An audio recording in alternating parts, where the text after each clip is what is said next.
Pemirsa, pemerintah memberlakukan kebijakan masker untuk semua untuk mengantisipasi meluasnya penyebaran virus COVID-19.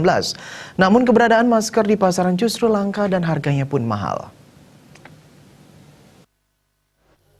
Penggunaan masker dianjurkan terutama ketika masyarakat berada di luar rumah.